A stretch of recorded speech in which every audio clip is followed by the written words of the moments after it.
when Honda released the S2000 in the US market, they released two different generations, the AP1 and the AP2. The AP1 being the first generation, of course the AP2 being the second generation. The AP1 was equipped with the F20C 2-liter engine, and the AP2 has the F22C with the 2.2-liter engine. Bigger, different stroke, lower RPMs, a little bit more power, a little bit more torque on the AP2, and the AP1 has the higher RPM range, a little less torque, a little less power, a little bit more raw feel.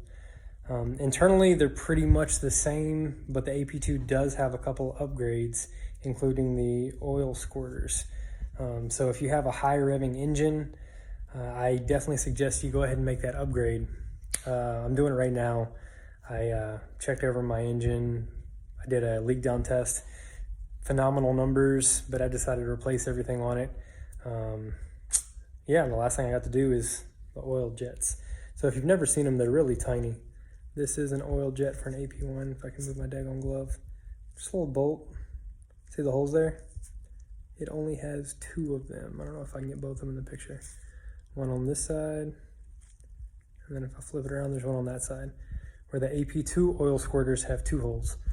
So I'll show you where they're at. I'll show you how to remove them, and then when I get my new ones in, I'll show you how to replace them. It's super simple. I took my timing cover off to replace my timing chain last week.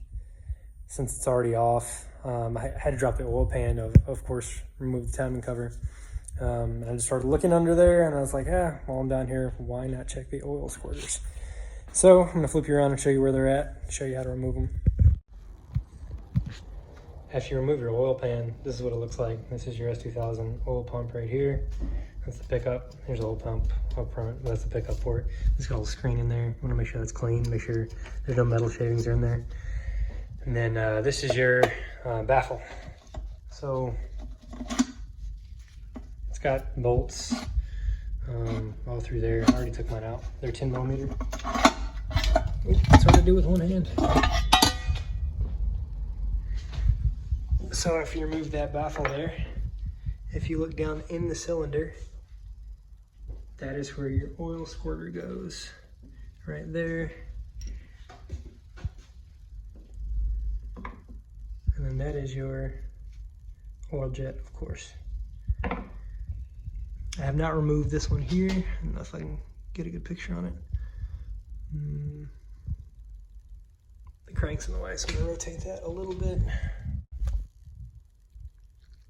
All right, that is the oil jet and squirter on cylinder 4. So the only thing you need to do is get an extension.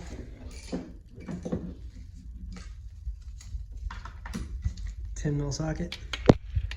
Go down in there, and it's not in there real tight because it's an aluminum block. Nothing in here is torqued down real heavy. I'll say that, and I can't get it undone.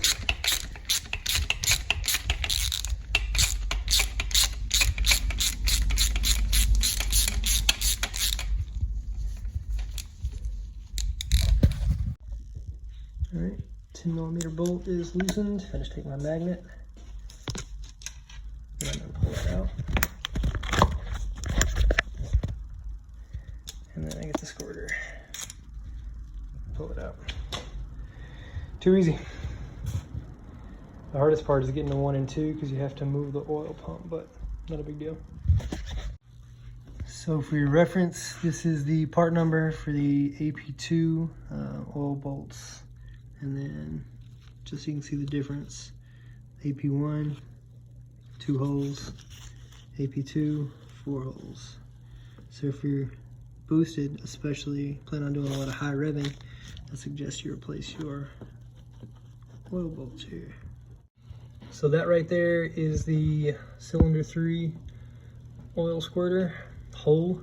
So what I do is I take a magnet, I put it down in there, I line it up. It's not real difficult. You can get your hands down in there.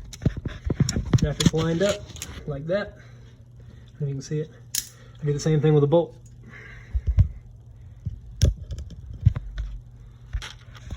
Line it up, and then I twist it just a little bit. I don't know how much of this crap you can see. It's Just try to get it threaded just like that. I didn't even have to take my oil pump off to get to cylinder 1, believe it or not. I just used a swivel and got it out. And they need to be torqued down to 12 foot-pounds of torque. No more, no less, 12 foot-pounds. So I'm gonna go ahead and torque that one. All the other ones are already in there. Should be good to put the oil pan back on after that.